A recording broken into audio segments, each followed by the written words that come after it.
Bienvenue dans cette vidéo d'introduction à l'alphabet japonais. Mon objectif au travers de cette vidéo, ça va être que tu comprennes grosso modo comment fonctionne l'alphabet japonais, car d'expérience, je sais qu'on peut facilement s'y perdre quand on commence son apprentissage du japonais. Cette vidéo est donc destinée aux grands débutants ou à toute personne prévoyant d'apprendre le japonais.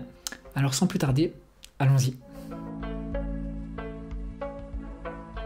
L'écriture japonaise se compose principalement de 3 alphabets, 2 syllabaires kana, les hiragana et les katakana, ainsi que d'idéogrammes dits kanji. Il existe aussi un style d'écriture appelé romaji que je vous déconseille fortement pour des raisons que je vais expliquer à la fin de cette vidéo. Chaque alphabet se compose de caractères différents. Dans la langue japonaise, on utilise ces 3 styles d'écriture et c'est impossible de faire l'impasse sur l'une d'entre elles. En effet, elles possèdent chacune une particularité propre qui la rend impossible à ne pas utiliser.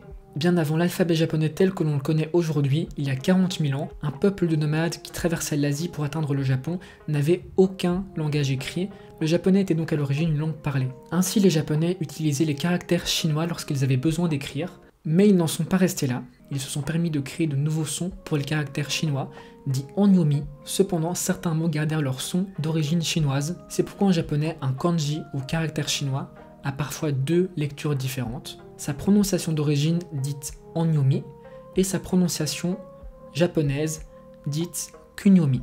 Regardons par exemple le kanji de la personne.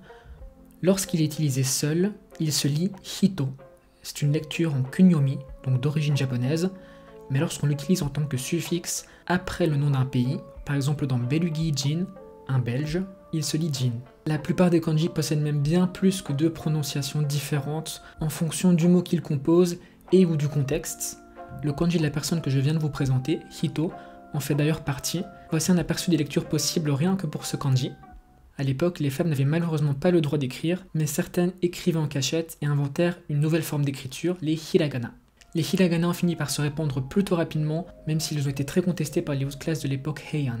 Ce n'est que vers l'ère Kamakura et Edo, avec l'apparition des particules ga, wa, o, etc., dans les textes et œuvres littéraires, que le gouvernement a décidé d'établir une langue standard composée des hiragana, katakana et kanji. De nos jours, chaque enfant japonais commence dès son plus jeune âge l'apprentissage des hiragana, qui sont censés être l'alphabet le plus simple de tous. Les hiragana consistent en un ensemble de 46 caractères qui peuvent être classés dans un tableau en fonction de leurs voyelles en colonne et de leurs consonnes en ligne. Traditionnellement, la lecture se fait colonne par colonne de droite à gauche. Chaque colonne est lue de haut en bas, ce qui donne A, I, U et O, Kakikukeko, Sashisu Tachitsuteto, etc., etc. Comme tu peux le remarquer, les hiragana ont un sens d'écriture défini, c'est également le cas pour les kanji et les katakana. Il existe des tas de tableaux d'hiragana, de katakana disponibles gratuitement sur internet, mais je recommande vivement aux grands fans d'anime les tableaux de Julien Fontanier, joliment illustrés pour apprendre l'alphabet japonais avec nos personnages de manga favoris. Tu peux retrouver le lien vers sa boutique dans la description. Mais à quoi servent les hiragana? Alors, ils permettent d'écrire les mots japonais auxquels ne correspond aucun kanji, par exemple les particules telles que kara et les suffixes tels que chan, les particules grammaticales comme de, qui est la particule de lieu où il se passe quelque chose, une action, les mots japonais dont l'écriture en kanji est soit inconnue de l'auteur ou d'une partie du lectorat, soit jugée trop formelle, tels que otonashi, qui veut dire calme, obéissant, qu'on peut aussi écrire avec les kanji de grand et de personne, mais qu'on va retrouver couramment écrit en hiragana uniquement, les okurigana, littéralement les kana qui accompagnent, qui sont des kana nécessaires à la conjugaison et à la différenciation de prononciation de certains kanji, comme dans tabemas, le bemas, ce sont des okurigana parce qu'ils suivent un kanji. Tabemas d'ailleurs c'est la forme polie du verbe manger. Parfois, comme je le fais depuis le début de la vidéo, on utilise les hiragana en petit, au-dessus ou à côté d'un kanji pour spécifier la lecture de ce kanji. Ces caractères sont alors appelés furigana. Ils sont très utiles à tout apprenant, même au niveau ça évite de s'arracher les cheveux, croyez-moi.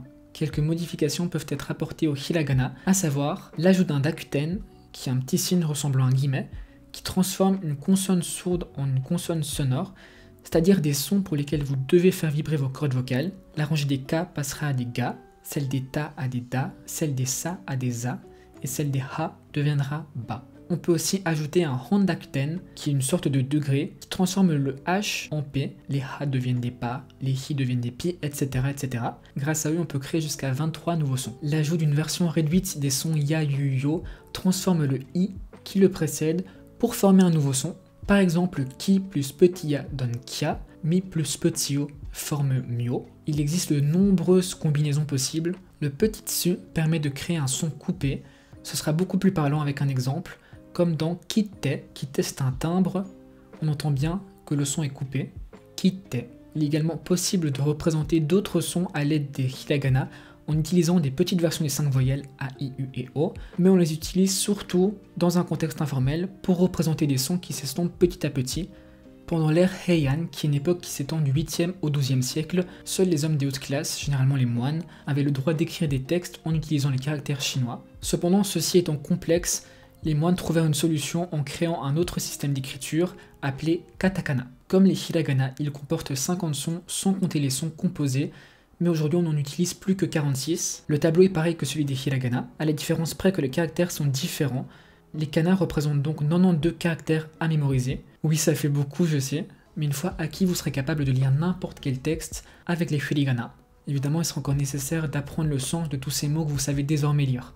Les katakana sont utilisés dans le système d'écriture japonais pour retranscrire les mots d'origine étrangère autres que le chinois, comme biru, de la bière, qui vient de beer en anglais, les noms propres étrangers, comme ton prénom ou le mien, par exemple Mikael pour Michael, les noms de certains animaux, voici un aigle, et les onomatopées japonaises, comme pera pera. Pera pera, c'est parler fluidement, être bilingue en quelque sorte. Ils peuvent également servir à mettre en valeur dans un texte des mots qui s'écrivent normalement en kanji ou en hiragana, ou à écrire un prénom japonais si l'on ne connaît pas le ou les kanji qu'ils composent. On rencontre parfois un long trait horizontal qui marque une prolongation du son en doublant la voyelle qui le précède, comme par exemple dans computer, qui vient de computer, un ordinateur. C'est un signe exclusif au katakana. Passons maintenant au kanji. Kanji signifie littéralement caractère chinois. Les kanji sont donc des descendants directs des caractères chinois. Ce sont des idéogrammes, c'est-à-dire qu'une idée, un sens, est associé à chacun d'entre eux. Certains ont vu leur forme changer au fil des siècles, tandis que d'autres sont restés les mêmes. Le japonais continue à utiliser des anciens caractères chinois. Il en existe au-delà de 50 000, mais rassurez-vous, il ne faudrait connaître je sais que c'est beaucoup, mais les 2136 kanji officiels, dits Joyo Kanji, pour pouvoir lire et comprendre n'importe quel journal japonais.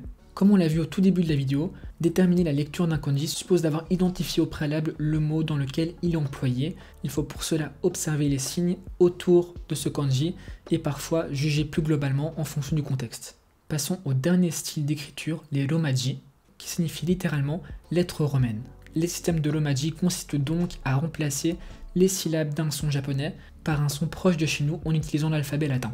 Les romaji peuvent utiliser différentes méthodes de retranscription, Hepburn, Nipponshiki, Kuneshiki, mais Hepburn reste la plus répandue. Ce qu'il faut retenir, c'est que l'alphabet romaji n'est pas une partie intégrante de l'écriture japonaise, mais c'est une méthode d'écriture qui peut être utile aux grands débutants ou aux personnes qui ne maîtrisent pas encore bien leur kana, mais dans un premier temps uniquement pour décrypter les mots japonais. Toutefois, attention, je vous déconseille fortement de trop vous reposer sur les romaji, surtout sur le long terme, sauf si votre but c'est uniquement de maîtriser quelques phrases pour votre prochain voyage au Japon. Pour tous les autres, familiarisez-vous le plus rapidement possible avec les kana qui seront votre plus grand allié et un outil surpuissant et précieux surtout dans votre étude du japonais. Voilà, on a fait le tour des 4 types d'écriture japonaise. Gardez à l'esprit que le japonais, tout comme le français, est une langue vivante, c'est-à-dire qu'elle est en perpétuelle évolution, qu'il peut encore y avoir des changements, avec de nouveaux mots et de nouvelles expressions chaque jour. Si vous étudiez le japonais, vous serez certainement confronté à la diversité immense de mots, de styles d'assemblement aussi, de kana, hiragana, kanji, et je sais que ça peut être très démoralisant au début, mais vraiment persévérer dans votre apprentissage, c'est justement ce qui fait que cette langue est très belle, même si elle est difficile. Et quant au kanji, dites-vous qu'avec l'informatique, même les générations de japonais d'aujourd'hui ont du mal avec les kanji. Bien entendu, ils savent les reconnaître, mais la plupart ont du mal à écrire beaucoup de kanji, vu qu'ils n'ont plus l'habitude d'écrire. Donc en conclusion, ne vous malmenez pas trop si vous avez du mal à apprendre cette langue, qui est aussi magnifique qu'elle est différente de la nôtre. Voilà, techniquement, si vous avez bien compris cette vidéo, vous savez désormais différencier chaque alphabet japonais. Reste plus maintenant qu'à apprendre vos kana, si ce n'est pas déjà fait. J'espère réellement que cette introduction à l'alphabet japonais vous aura été utile et je serai d'ailleurs très heureux d'avoir vos retours sur ce genre de vidéo. Si vous voulez me soutenir, abonnez-vous à la chaîne et je vous souhaite à tous une excellente fin de semaine. Matane!